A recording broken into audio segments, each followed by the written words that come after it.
Hi guys, welcome to another episode of Pointy Not Sharp. Today we're taking another look at the Swedish Model 1965 bayonet.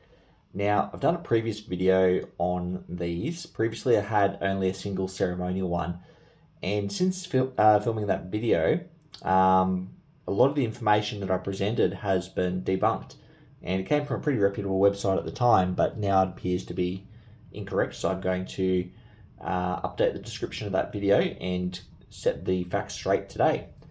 So I've actually got both variations of the issued field bayonets. I've got the first Barco and the Eorn manufacturer.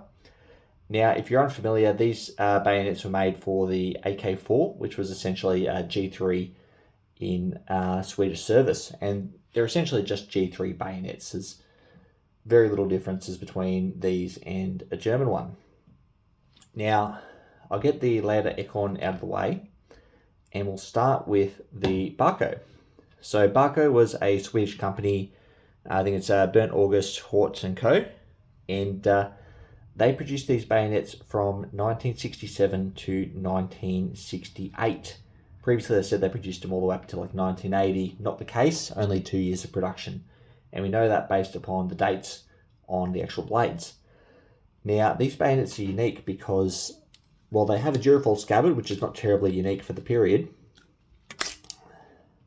They have the locking mechanism for the for the bayonet on the front of the scabbard. Usually you'll find it on the back on most of the German ones and the other Swedish ones. But you've got a leaf spring on the front here, and that just interacts with this little cut on either side of the crosspiece. Now, these bayonets fit to the top of the barrel like all G3 bayonets do, or most do.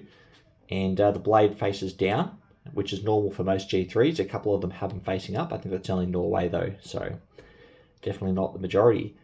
Now, there are quite a few different variations of G3 cross pieces. This is the broad one with the notch. Not terribly uncommon, but yeah, I think there's like 4 variations out there. This is the variation of G3 with, 6 notches in the handle. So there were 3 pretty much German types. You had the 6 notch, the 7 notch, and the, I think it's 11 notch. That was the really early one.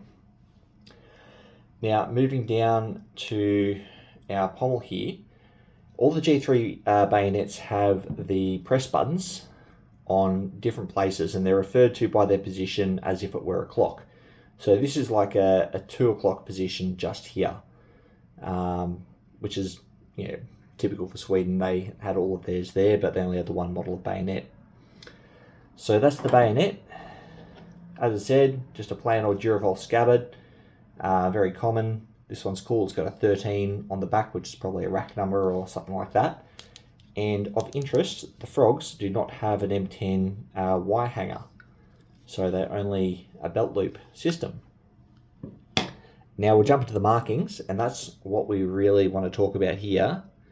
And the markings are on the... This one is terribly hard to read. This one does have markings, but they are so hard to spot. You can faintly see them just there. So we've got 422 are the first 3 digits. The first 3 digits of this number, it's not a serial number, unlike what I said in the previous video. The first 3 digits are the manufacturer code. 422 is the manufacturer code for Barco. Then you have a dash, and then the next 2 numbers will be the date of manufacture. Here we have 67, and on the Barco ones it'll either be 67 or 68. Then we have another dash, and we have a 3-digit batch number, or lot number, whatever you want to call it. And this one is 006. I had to have a look at it off camera because it is quite hard to make out. I think I've got it just right in the light. You can see it there. Now, these will also have the Barco logo up here underneath where my thumb is, but this one has worn away. I can't make it out at all. But the Barco logo will be just the word Barco in between 2 boxes like a sandwich. And we still have our property mark here on the crosspiece, which is not the crosspiece, sorry, on the flash guard, which is just our 3 Swedish crown property mark. So those are the Barco ones. I'll put that aside and we'll jump into the Eorn. So the Eorns were made in 1975 only. You'll see that while the bayonet remains largely the same, I think the change in finish is a bit more of a parkerized and blued finish on the crosspiece and the pommel, but the scabbard has changed to the black plastic scabbard from the Durafol, and the locking spring is now on the rear instead of on the front. This one's got some beautiful tasty cosmoline on it. Now, both of these bayonets are in the white. It appears all of the model 1965 Swedish bayonets were. There's really no change, just 1, 2, 3, 4, 5, 6. Yep, so the exact same model. And when we go side by side, well, this one's a bit more worn, and the pommel isn't finished on this one here, and it doesn't appear that it ever was, other than a light bluing. Whether this one here has a significantly darker finish. All right. And we also have this, like, I don't even know what you call that. It's kind of like a black putty paint on the bottom of the scabbard, on the frog, sorry. And we also have it here on the ends of the hilt strap. Now, these were only made in 1975 by Eorn, and I'll jump into the markings. Again, they're only marked on the left ricasso. Previously, I called it the right, as if I was referencing it as a bayonet held under the barrel, because they're over the top of the barrel. It's correct to say left ricasso. So, again, really hard to make out batch number and manufacturer code and all of that, but you'll just have to take my word for it. We've got 593, which is the manufacturer code for Eorn. Then dash, then 75 is the date of manufacture, and all of the Eorns are 75. No other date has been observed. And then you'll have a dash, and you'll have a batch or lot number. And this one is 008. And I've seen these numbers up into the 20s or even 30s on both the Barcos and the Eorns. And I don't know how many were in a batch, so that doesn't tell us a terrible lot. Now, finally, the manufacturer mark we have here is, you can just make that out actually, the Eorn squirrel on the blade right there, looking over his shoulder.